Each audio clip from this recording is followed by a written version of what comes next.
आइए बच्चों, आज हम माध्यमिक शिक्षा बोर्ड राजस्थान के थर्ड लैंग्वेज उर्दू के ग्रामर यानी कवायद पार्ट में से फ़ेल, फ़ाइल और मफ़ऊल के बारे में पढ़ेंगे।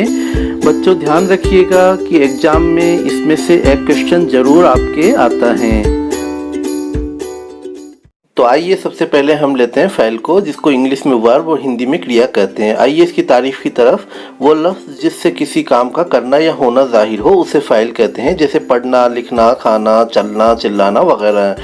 अब चलते हैं हम फ़ाइल की तरफ, जिसको इंग्लिश में सब्जेक्ट और हिंदी में कर्ता के नाम से हम जानते हैं। आइए चलते हैं इसकी तारीफ की तरफ। किसी काम को करने वाला फ़ाइल कहलाता है। मसलन हामिद ने ख़त लिखा। मज़कूरा जुमले में हामिद फ़ाइल है यानी ख़त लिखने वाला। अब चलते हैं मफ़ऊल की तरफ, जिसको हम हिंदी में कर्म के नाम से जान सकते हैं।